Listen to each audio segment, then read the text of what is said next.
سورۃ البقرہ رکو نمبر 8 آیت نمبر 71 صفحہ نمبر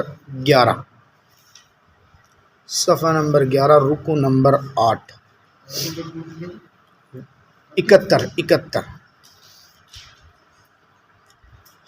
اعوذ باللہ من الشیطان الرجیم بسم اللہ الرحمن الرحیم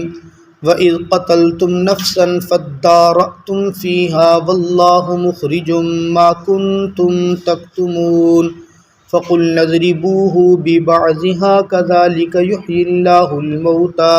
وَيُرِيكُمْ آيَاتِهِ لَعَلَّكُمْ تَعْقِلُونَ ثُمَّ قَسَتْ قُلُوبُكُمْ مِنْ بَعْدِ ذَلِكَ فَهِيَ كَالْحِجَارَةِ أَوْ أَشَدُّ قَسْوَةً وَإِنَّ مِنَ الْحِجَارَةِ لَمَا يَتَفَجَّرُ مِنْهُ الْأَنْهَارُ وَإِنَّ مِنْهَا لَمَا يَشَّقَّقُ فَيَخْرُجُ مِنْهُ الْمَاءُ وَإِنَّ مِنْهَا لَمَا يَهْبِطُ مِنْ خَشْيَةِ اللَّهِ وَمَا اللَّهُ بِغَافِلٍ عَمَّا تَعْمَلُونَ وَإِذْ قَتَلْتُمْ اور جب تم نے قتل کیا نفساً ایک جان کو فَادَّارَأْتُمْ فِيهَا پس تم الزام لگاتے تھے ایک دوسرے پر اس کے قتل میں واللہ مخرج اللہ نکالنے والا تھا ظاہر کرنے والا تھا ما کنتم تکتمون اس کو جو تم چھپاتے تھے فَقُلْنَا اضْرِبُوهُ پس ہم نے کہا تم لگاؤ اس گائے کا بعض حصہ مقتول کے بعض حصے کو کذالک یحیی اللہ الموتیٰ اسی طرح زندہ کرے گا اللہ مردوں کو ویریکم آیاتہ اور دکھائے گا تم کو اپنی نشانیاں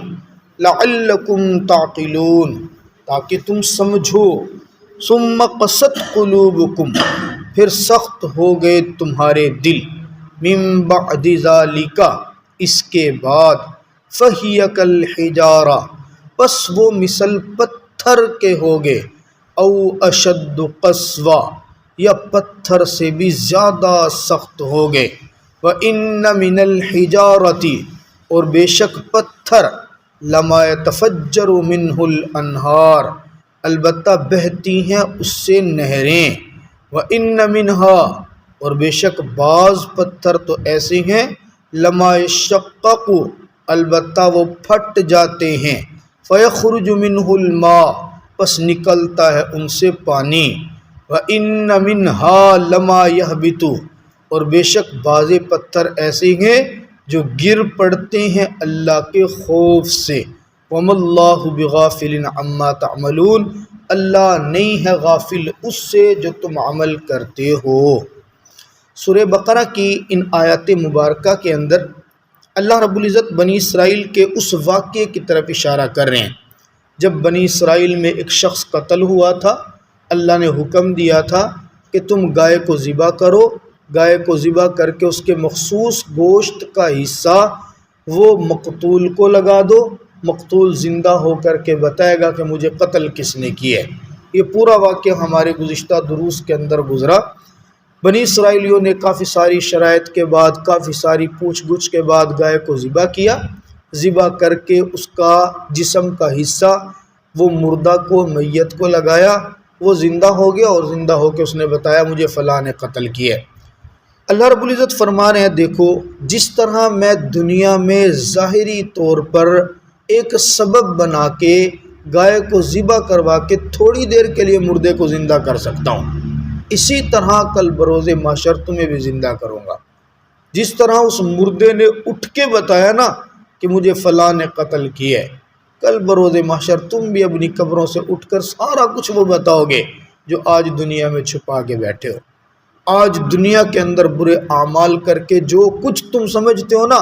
کہ میرے گناہوں کا کسی کو پتہ نہیں چلا ہے، یہ ہے میں نے چھپا لیا ہے، میں بڑا عقل مند ہوں، میں نے فلاں چترائی کر لیا، فلاں کیا اور کسی کو پتہ بھی نہیں چلنے دیا، کل بروز محشر میرا رب ہر چیز ظاہر کرے گا۔ وَيُرِيكُمْ آيَاتِهِ لَعَلَّكُمْ تَعْقِلُونَ یہاں مردے کو زندہ کر کے اللہ تمہیں سمجھانا چاہ رہے، آج سمجھ جاؤ نہیں تو کل بروز محشر تمہیں ایک ایک چیز کا حساب دینا پڑے گا۔ ثم قست قلوبکم من بعد ذلک، یہاں سے میرا اللہ بتا رہا ہے پتھروں کی 3 قسمیں۔ بسا اوقات انسان برے اعمال کرتے کرتے کرتے کرتے اس نہج پہ پہنچ جاتا ہے کہ اس کا دل پتھروں سے بھی زیادہ سخت ہو جاتے ہیں۔ پتھر میں پھر بھی 3 خصوصیتیں ہیں۔ بعض پتھر ایسے ہوتے ہیں اللہ کے خوف سے اتنا روتے ہیں کہ ان سے یتفجر منہ الانہار، نہریں نکلتی ہیں۔ جو ہم چشمے اور نہریں بہے دیکھ رہے ہوتے ہیں، بعض ہر جگہ نہر نہیں، ہر جگہ کا چشمہ نہیں، بعض چشمے اور بعض نہریں ایسی ہوتی ہیں کہ وہ اللہ کے خوف سے پتھر پھٹتا ہے اور اس کے اندر سے وہ نہر کی صورت میں پانی نکلتے ہیں۔ اور بعض پتھر ایسے ہوتے ہیں لما یشقق فیخرج منہ الماء، کہ اسے نہر تو نہیں بہتی ہے، البتہ وہ اللہ کے خوف سے روتا ہے اور اس کا رونا وہ نظر آتا ہے کہ یہ پتھر اللہ کے خوف سے رو رہے۔ اور بعض پتھر ایسے ہوتے ہیں کہ وہ روتے تو نہیں ہیں لیکن میرا اللہ یہبط من خشیت اللہ، اونچی جگہ پر چٹان ہو تو وہ نیچے آ کے گرتی ہے، اور وہ جو زور سے پتھر بلندی سے نیچے گر رہا ہے، لما یہبط من خشیت اللہ، یہ اللہ کے خوف سے گرتا ہے۔ تو پتھر اپنی جگہ پہ رکھا آٹومیٹک جو گرنا شروع ہوتا ہے، تو بعض پتھر یہ اللہ کے خوف سے گرتے ہیں۔ تو پتھروں میں تو پھر بھی 3 صفات ہیں، لیکن انسان جب بدعملی کی طرف چلا جاتا ہے اور اللہ رب العزت کے دربار کو چھوڑ کر گناہوں کی طرف جاتا ہے، میرا رب فرماتا ہے او اشد قسوہ، اس کا دل پتھروں سے بھی زیادہ سخت ہو جاتا ہے۔ اور یہ سختی کی بات ہے نا کہ پھر گناہ کا اس کو اثر ہی کوئی نہیں ہوتا، زنا کر رہا ہے لیکن اس کو پرواہ ہی کوئی نہیں ہوتی، قتل کر رہا ہے اپنے ہاتھ سے لیکن اس کو پر اثر ہی کوئی نہیں ہوتا۔ بعض تو نعوذ باللہ ایسے ہوتے ہیں قبرستان کے اندر گناہ کر رہے ہوتے ہیں، بعض تو نعوذ باللہ ایسے ہوتے ہیں قبریں پھاڑ کے میتوں کے ساتھ غلط سلوک کر رہے ہوتے ہیں۔ یہ دل کی سختی کا یہ عالم ہوتا ہے۔ اللہ رب العزت ہمیں دل کی سختی سے بچائے۔ اسی لیے تو کہا نا باقاعدہ دعاؤں میں شامل ہے، اللہم انی اعوذ بک من قسوۃ القلب، اللہ میں دل کی سختی سے آپ سے پناہ مانگتا ہوں۔ دل کی نرمی رب تعالیٰ سے طلب کرنی چاہیے۔ اس سارا کچھ ہونے کے باوجود اللہ بنی اسرائیلیوں کو مخاطب کر کے فرما رہے وَمَا اللَّهُ بِغَافِلٍ عَمَّا تَعْمَلُونَ، تمہارے دل سخت ہو گئے اور سخت ہو گئے، تم رب کے دربار کو چھوڑ بیٹھے ہو لیکن رب تمہارے اعمال سے غافل نہیں ہے۔ تم اچھے کر رہے تھے تب بھی میرا رب تمہیں دیکھ رہا تھا، تم برے کر رہے ہو میرا رب تب بھی تمہیں دیکھ رہا ہے۔ اچھا کرو گے میرا رب اس کا بدلہ اچھے کی صورت میں دے گا، برے کر رہے ہو تو کل بروز محشر میرا رب اس کا بھی بدلہ تمہیں آخرت کے اندر دے گا۔ اللہ رب العزت مجھے اور آپ کو سمجھنے کی توفیق عطا فرما دے۔